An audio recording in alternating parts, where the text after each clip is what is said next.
Mi intención en esta exposición es concentrarnos en algunos temas, porque si no sería un temario muy amplio que seguramente no lo podríamos ver más que superficialmente. Voy a tomar un hilo conductor de la presentación, que es la crisis de gas de la Argentina del año 2004 y 2005, y a partir de ese punto me propongo explorar las cuestiones que tienen que ver con las reservas y la oferta de hidrocarburos y su importancia dentro de esa crisis. Después vamos a extender de alguna manera el análisis a la región, hablando un poco de las reservas de Bolivia y muy poquito sobre las reservas de Venezuela. La Argentina comienza el proceso de privatización en los años 90 con un sistema de transporte bien desarrollado, pero posteriormente se desarrolla toda una infraestructura de transporte, particularmente de gas con destino a exportación, fundamentalmente a Chile y en menor medida a Brasil y a Uruguay. También se desarrolla una infraestructura para exportar energía eléctrica, basado en la idea también de que la Argentina era un proveedor confiable de energía y que tenía reservas muy significativas de gas y que crecían año a año.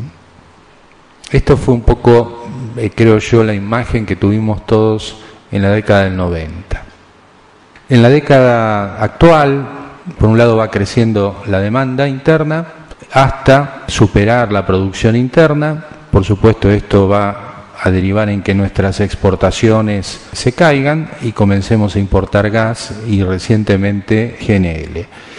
Esta tendencia de la Argentina a no poder continuar exportando gas como lo empezó a hacer durante los 90 y principios de esta década parece una tendencia difícil de revertir en este momento, y parece que las importaciones son una cuestión de creciente importancia y que difícilmente se revierta en el corto plazo, ¿no? Esto del lado de los países importadores de la Argentina, particularmente Chile, se ha vivido como un continuo recorte en los suministros de gas respecto de lo que ellos solicitaban. Recorte que, comienza en el 2004 y se va acentuando hasta el año 2007, 2008. Actualmente sigue siendo muy significativo. Sobre la base a grandes rasgos de esta situación se han planteado, una de estas visiones hace hincapié particularmente en la demanda interna. La demanda interna de gas en la Argentina, con precios relativamente bajos luego de la crisis, de la devaluación, habría determinado que rápidamente la demanda superara la oferta. A su vez, los precios bajos habrían desalentado la exploración, habrían desalentado la oferta, y todo esto habría llevado en definitiva a una situación de racionamiento en las exportaciones. Dentro de este enfoque, el énfasis en general se pone por el lado de la demanda. Se señala generalmente que la oferta acompañó el crecimiento de la demanda, pero no con el mismo dinamismo. Yo acá he citado dos textos de un economista muy conocido, Fernando Navajas, que ha escrito mucho y varios artículos sobre este tema.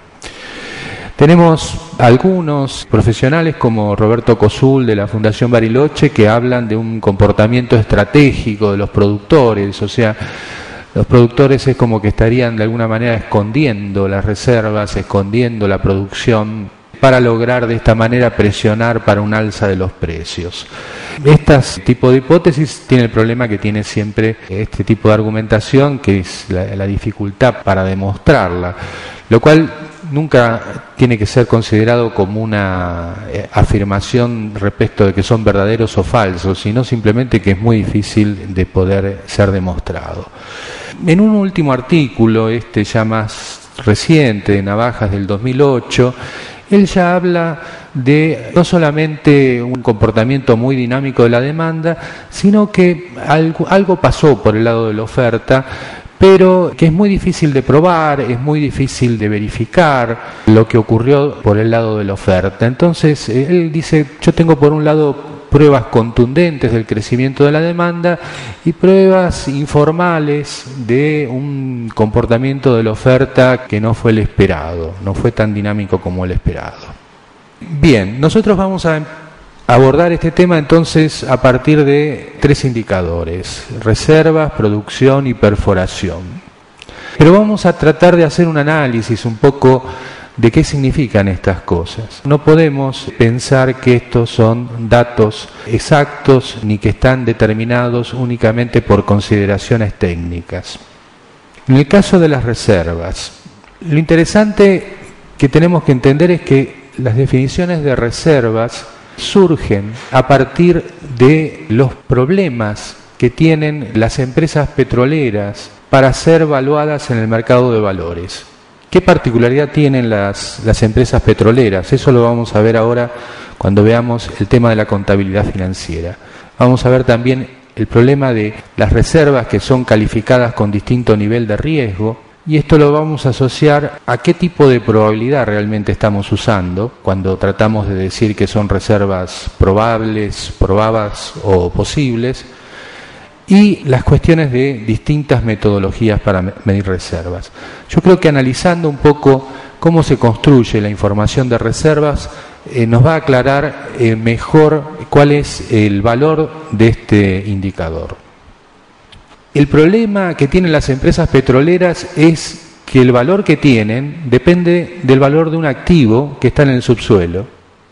Un activo que no ha sido aún realizado, o sea, los ingresos que va a generar ese activo son ingresos futuros y por lo tanto la contabilidad no los puede reflejar. Pero por otro lado, las empresas se presentan en la bolsa de valores, particularmente de Estados Unidos o de Londres, no así en el caso de Argentina, donde es muy escaso el movimiento que tienen este tipo de empresas. Se presentan y cotizan sus acciones, colocan deuda.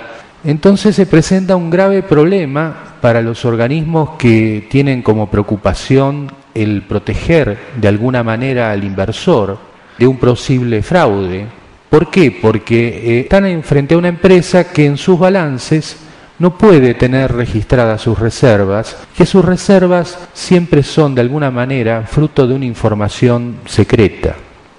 Estas empresas, lo más importante que tienen son sus reservas. Cuando hacen un descubrimiento es un evento muy importante que sin embargo no se refleja nunca en su balance.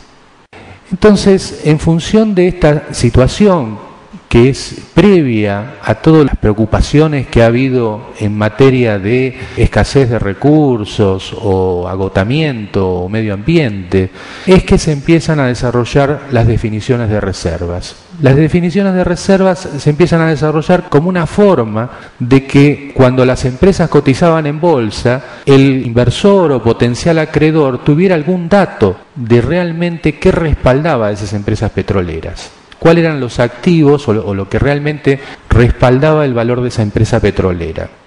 De esta manera se van dictando una serie de normas, tanto en la Bolsa de Valores de Nueva York como en la Bolsa de Valores de Londres, donde dicen, bueno, nosotros no podemos contabilizar ingresos futuros inciertos como son los que provienen de las reservas, pero somos conscientes que esta empresa petrolera solo vale en tanto tenga reservas. Entonces le vamos a pedir que junto con su información contable haga una serie de declaraciones adicionales en donde nos informe determinados valores que son claves para valorar esta empresa.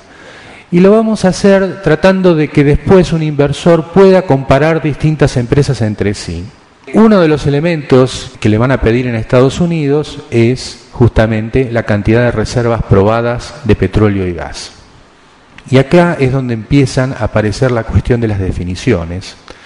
¿Cómo se miden estas cantidades de reservas probadas de petróleo y gas? Bueno, un punto importante que creo que hay que tener en cuenta es que las reservas probadas son aquellas que se supone se pueden producir en condiciones económicas